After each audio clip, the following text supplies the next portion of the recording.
Bayangkan sebuah penjara tanpa siling, tempat di mana hari esok adalah sebuah kemewahan yang tidak pasti.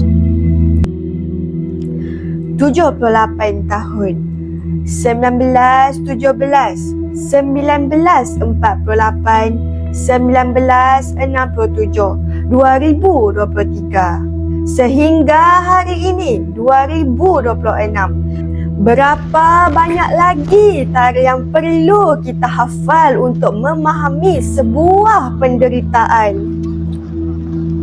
Ini bukan sekadar berita di skrin telefon anda. Ini adalah suara seorang ibu yang kehilangan anaknya dan seorang anak yang terlupa rupa rumahnya sendiri. Selamat datang ke analisis paling kritikal abad ini. Mengapa perang ini mudah mati?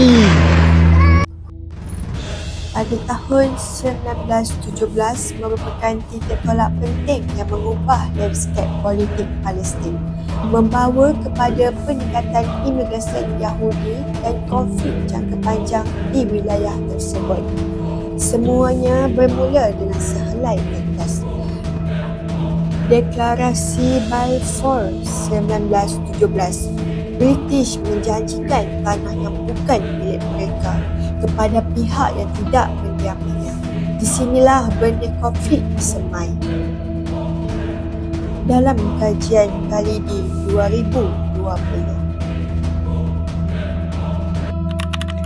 Pada tahun 1917, Perjanjian Balfour telah diumumkan melalui Deklarasi Balfour pada 2 November 1917.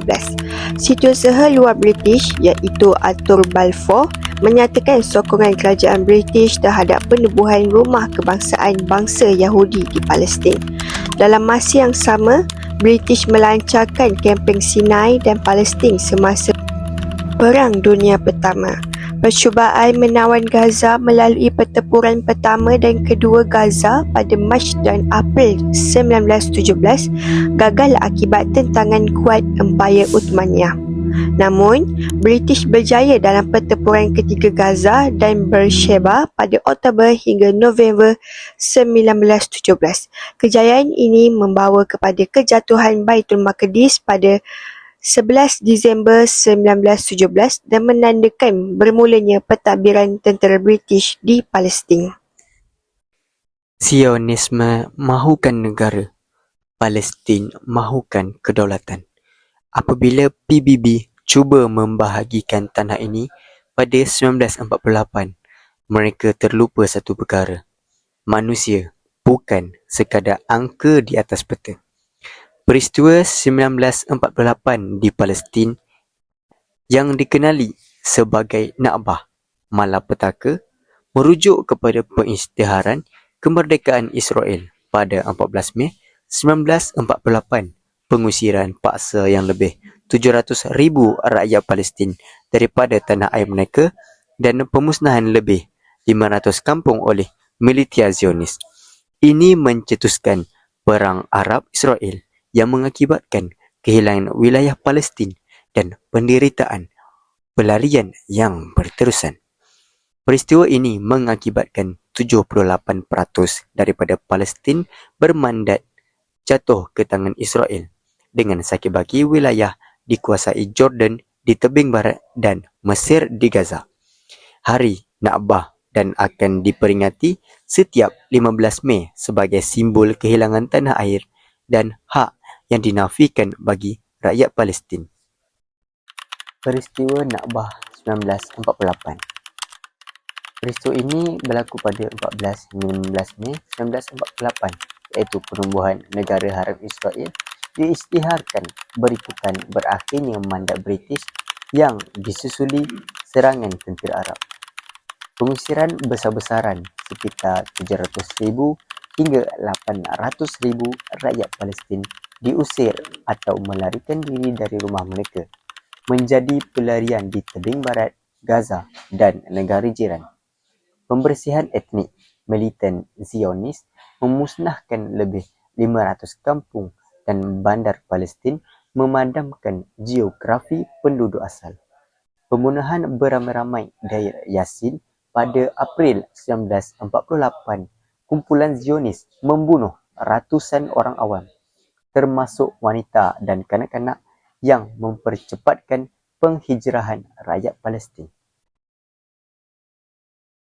Pada tahun 1967, tercetus satu peperangan besar di Timur Tengah yang dikenali sebagai Perang 6 Hari, iaitu Naksa, yang bermaksud kekalahan. Konflik ini melibatkan Israel menentang gabungan negara Arab, iaitu Mesir, Jordan dan Syria.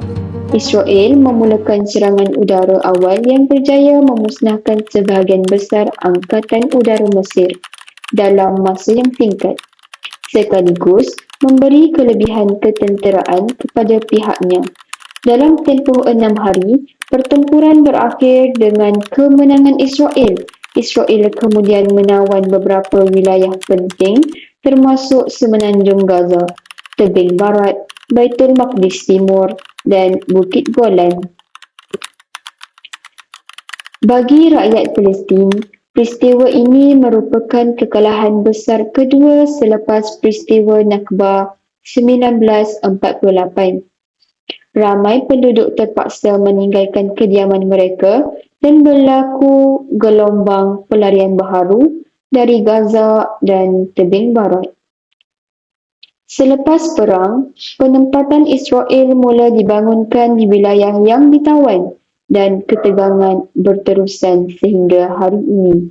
Perang ini juga mengubah peta politik Timur Tengah serta membawa kepada resolusi Pertubuhan Bangsa-Bangsa Bersatu yang menuntut pengunduran tentera dari wilayah yang diduduki.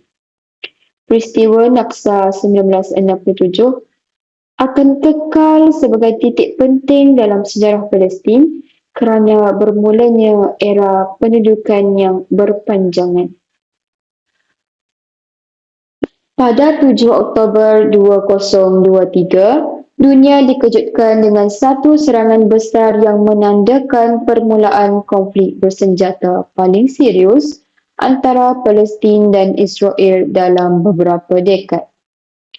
Pada awal pagi, kumpulan pejuang Hamas melancarkan serangan mengejut dari Gaza ke selatan Israel. Dalam tempoh beberapa jam pertama, dianggarkan antara 2,500 hingga 5,000 roket dilancarkan merentasi sempadan.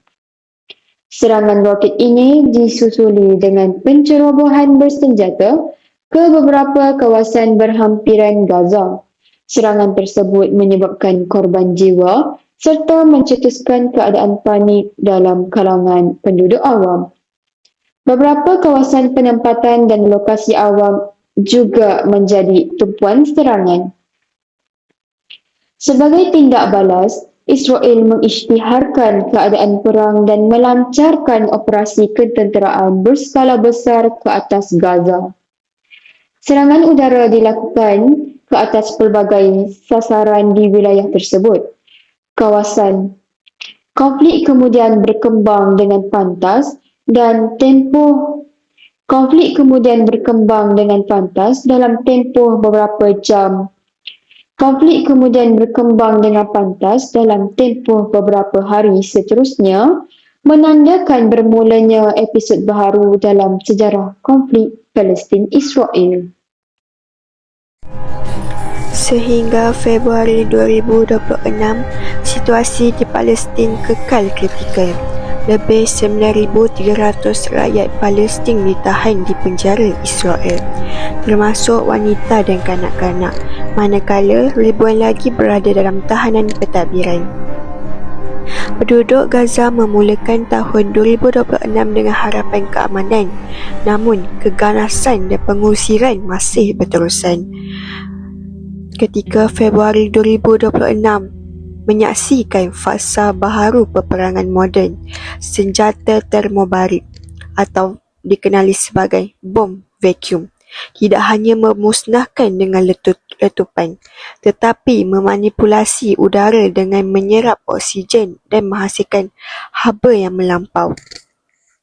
Di Gaza, laporan oleh Al Jazeera mendedahkan dawaan suhu sehingga 3,500 darjah Celsius, menyebabkan mangsa bukan sekadar terbunuh, malah dilaporkan lenyap sehingga sukar dikenal pasti secara forensik. Pasukan Pertahanan Awam Gaza turut mendokumentasikan kes di mana mangsa hanya meninggalkan sisa darah atau cebisan tisu, termasuk di kawasan seperti Sekolah Al-Tabin. Siasatan juga mengaitkan penggunaan bom buatan Amerika Syarikat seperti MK-84, Blue 109 dan GBU-39 yang didakwa diubah suai untuk meningkatkan kesan haba dan tekanan. Namun begitu, laporan ini turut mencetuskan kontroversi. Beberapa fakta ketenteraan dalaman penyemak fakta seperti Harris Reporting mempersoalkan kesahihan dakwaan tersebut dan menyatakan bahawa senjata yang disebut adalah bahan letupan konvensional, bukannya senjata termobarik. Fakta tidak menipu. Menjelang 2026, lebih 70% mangsa adalah warga awam. Ini bukan perang antara dua tentera setaraf. Ini adalah asimetri kuasa yang paling ekstrim dalam sejarah moden. Laluan darat, laut atau udara. Dunia berdebat tentang cara memberi makan, sementara pintu sepadan Rafah tetap menjadi alat permainan politik. Airdrop, ia kelihatan indah di kamera, tetapi ia tidak mampu memuaskan perut 2 juta orang yang kebuluran. Kenapa kita menghantar makanan dari langit sedangkan pintu di darat dikunci dari dalam? Statistik mangsa korban Palestin. Kementerian Kesihatan Palestin melaporkan bahawa pada pertengahan Mei 2024, sekurang-kurangnya 35,000 rakyat Palestin terkorban, lebih 79,000 lagi cedera dan lebih 2 juta penduduk terpaksa tinggal di kem pelarian. Data daripada UNICEF pula menunjukkan lebih 13,000 kanak-kanak terbunuh di Gaza sejak konflik bermula. Statistik ini daripada BBC News 2024. Kesan ekonomi merentasi benua. Harga minyak melambung, rantaian bekalan terputus. Dunia menyedari bahawa api di Gaza boleh membakar ekonomi di London atau Tokyo. Di Malaysia, perjuangan ini mendarah daging. Dari kempen boikot yang melumpuhkan franchise gergasi hingga kebantuan jutaan ringgit melalui NGO seperti Mercy Malaysia dan Muslim Care. Rakyat Malaysia tidak hanya menyumbang wang, mereka menyumbang suara. Kerana kita tahu mendiamkan diri ketika kezaliman berlaku adalah satu pengkhianatan kepada nilai kemanusiaan. Isu Palestin tidak lagi dilihat sebagai konflik tempatan, tetapi telah menjadi isu yang membahagikan sistem politik antarabangsa. Kenapa berlaku polarisasi? Konflik ini melibatkan kepentingan strategik kuasa besar Amerika Syarikat dan Sekutu Barat menyokong Israel atas faktor keselamatan, sejarah Holocaust dan kepentingan geopolitik Israel dianggap sekutu ketenteraan utama Amerika Syarikat di Timur Tengah, menjadi pusat operasi ketenteraan dan perisikan barat di rantau tersebut. Blok negara Islam dan Global South, Asia, Afrika dan Amerika Latin menyokong Palestin atas dasar kemanusiaan, anti penjajahan dan solidariti agama, melihat Palestin sebagai isu penindasan dan hak menentukan nasib sendiri. Maka dunia terbahagi kepada dua naratif. Yang pertama, Barat berpegang pada hak mempertahankan diri Israel. Yang kedua, Global South yang berpegang pada hak pembebasan Palestin. Bagaimana polarisasi ini dapat dilihat? Yang pertama, kita boleh lihat PBB sering buntu, iaitu deadlock. Resolusi genjatan senjata sering gagal. Kuasa veto digunakan terutama oleh Amerika Syarikat, menyebabkan PBB dilihat tidak efektif. Yang kedua, hubungan diplomatik tegang. Beberapa negara memanggil pulang duta pembatalan perjanjian kerjasama dan demonstrasi rakyat menekan kerajaan. Yang ketiga, perang pengaruh, iaitu soft power war. Negara berlumba mempengaruhi opini dunia, penggunaan media antarmasa dan propaganda.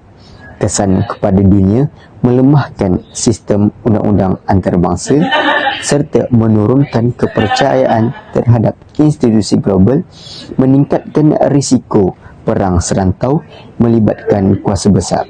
Ringkasnya, konflik Palestin telah menjadi simbol pertembungan kuasa Barat melawan Global South, bukan sekadar Israel melawan Palestin. Dari segi ekonomi pula, walaupun Palestin bukan pengeluar minyak, konflik di wilayah tersebut memberi kesan besar kepada ekonomi dunia kerana kedudukannya yang strategik, berhampiran laluan tenaga utama seperti Selat Hormuz, Laut Merah, terusan Suez dan Teluk Parsi.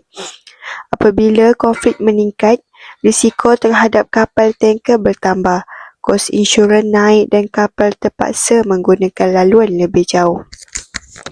Walaupun bekalan minyak sebenar belum berkurang, ketakutan terhadap gangguan sudah cukup untuk menaikkan harga minyak. Kesan global termasuk peningkatan inflasi, kenaikan harga makanan akibat kos pengangkutan dan baji yang lebih mahal, serta tekanan besar kepada negara membangun yang bergantung kepada import tenaga. Akibatnya, pengguna di seluruh dunia tetap terkesan walaupun jauh dari zon konflik.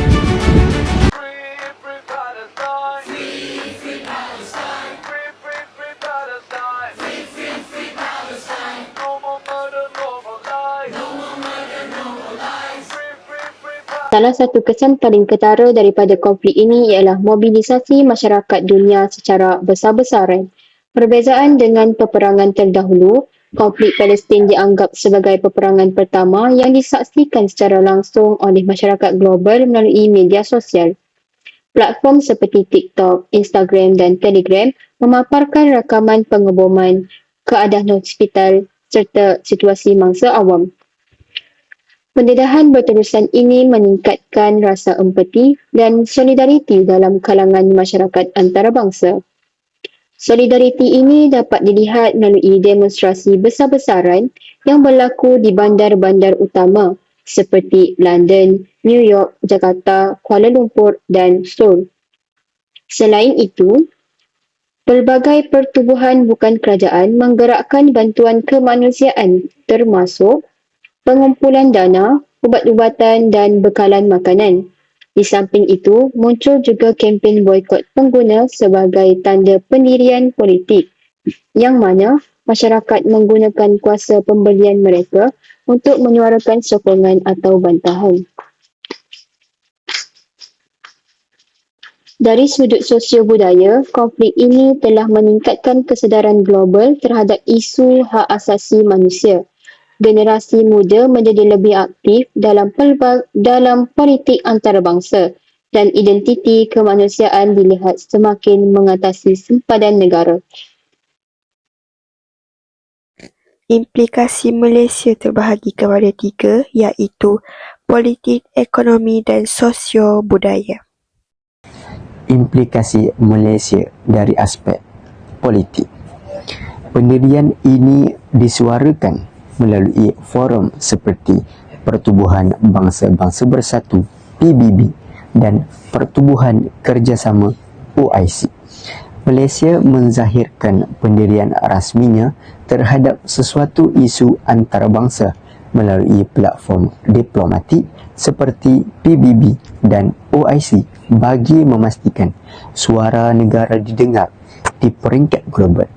Melalui PBB, Malaysia dapat menyatakan pandangan dalam Perhimpunan Agung serta menyokong resolusi yang selari dengan prinsip keamanan, kedaulatan dan hak asasi manusia. Manakala melalui OIC, Malaysia bekerjasama dengan negara-negara Islam lain bagi menyelaraskan tindakan, mengukuhkan solidariti ummah serta memperjuangkan isu yang melibatkan kepentingan umat Islam sejagat.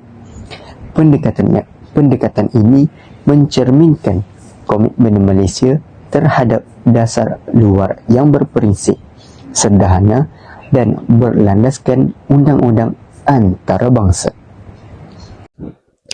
Dari segi ekonomi pula ialah konflik antarabangsa boleh mengganggu rantaian bekalan global dan memberi kesan tidak langsung kepada import dan ekspor Malaysia. Gangguan seperti sekatan ekonomi, penutupan laluan perkapalan, kos logistik yang meningkat dan kekurangan bahan mentah menjejaskan sektor pembuatan serta industri ekspor. Import barangan keperluan juga boleh terganggu, menyebabkan kenaikan harga dan tekanan inflasi. Walaupun Malaysia tidak terlibat secara langsung, kebergantungan kepada perdagangan global menyebabkan ekonomi negara tetap terkesan. Dari segi sosial budaya di Malaysia, konflik ini dapat meningkatkan semangat solidariti rakyat Malaysia tanpa mengira kaum dan agama. Isu antarabangsa yang melibatkan kemanusiaan sering menyatukan rakyat Malaysia dalam semangat empati dan solidariti. Pelbagai pihak termasuk pertubuhan bukan kerajaan, institusi pendidikan dan badan kebajikan menganjurkan kempen kesedaran serta kutipan dana bagi membantu mangsa yang terjejas. Penyertaan rakyat daripada pelbagai kaum dan agama menunjukkan bahawa nilai kemanusiaan mengatasi perbezaan latar belakang. Situasi ini bukan sahaja memperkukuh perpaduan nasional, malah memupuk kesedaran sivik dan rasa tanggungjawab bersama terhadap isu sejagat. Situasi ini bukan sahaja memperkukuh perpaduan nasional, malah memupuk kesedaran sivik dan rasa tanggungjawab bersama terhadap isu sejagat. 2 negara, 1 negara atau status quo yang berdarah, tekanan antarabangsa terhadap Israel semakin memuncak. Namun, tanpa tindakan tegas ICC, undang-undang antarabangsa hanyalah hiasan di atas kertas. Gencatan senjata adalah oksigen. Tanpanya, Palestin akan terus sesak nafas. Dunia memerlukan lebih daripada sekadar simpati. Dunia memerlukan keberanian diplomatik.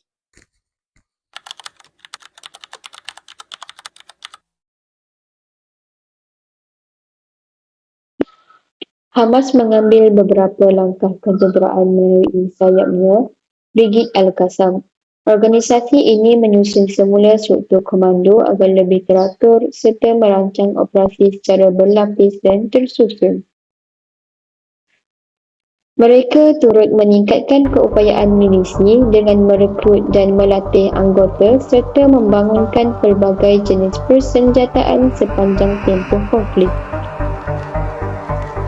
Dalam masa yang sama, Di peringkat antarabangsa, usaha menghentikan peperangan mula dipergiat. Beberapa negara menyeru gencatan senjata. Dalam masa yang sama, di peringkat antarabangsa, usaha menghentikan peperangan mula dipergiat. Beberapa negara menyeru gencatan senjata bagi mengurangkan korban orang awam. Manakala, sebahagian pihak menegaskan bahawa kumpulan bersenjata perlu dilumpuhkan demi keselamatan jangka panjang. Langkah yang boleh diambil adalah salah satunya NGO, organisasi bukan kerajaan. Ini menjelaskan penjajahan dan kezaliman yang berlaku ke atas rakyat Palestin sementelahan kebisuan daripada negara-negara besar dan peranan Palestinian National Authority iaitu PNA yang terbatas atau mempunyai kapasiti agak terhad. Maka hadirlah pelbagai jenis organisasi bukan kerajaan iaitu NGO. Kata Nur Atika 2017, NGO memainkan peranan yang penting dalam membina struktur demokratik dalam masyarakat Palestin untuk bertujuan mempromosikan prinsip hak asasi manusia dan demokrasi kepada dunia supaya Palestin mendapat sokongan yang padu daripada seluruh negara. Misalnya, NGO membantu menyalurkan bantuan kemanusiaan, menyuarakan isu hak asasi dan memberi sokongan kepada rakyat Palestin di peringkat antarabangsa. Kesimpulan yang boleh diambil daripada isu ini ialah konflik ini telah menimbulkan kekerasan, konfrontasi militer serta ketegangan yang berlarutan antara kedua-dua pihak. Konflik Israel dan Palestin berpunca daripada tuntutan terhadap wilayah yang sama, iaitu tanah Palestin. Israel mendakwa wilayah tersebut sebagai negara Yahudi yang sah berdasarkan faktor sejarah dan agama, manakala Palestin menegaskan bahawa wilayah itu ialah tanah air mereka serta menuntut kemerdekaan dan hak mereka sebagai sebuah bangsa.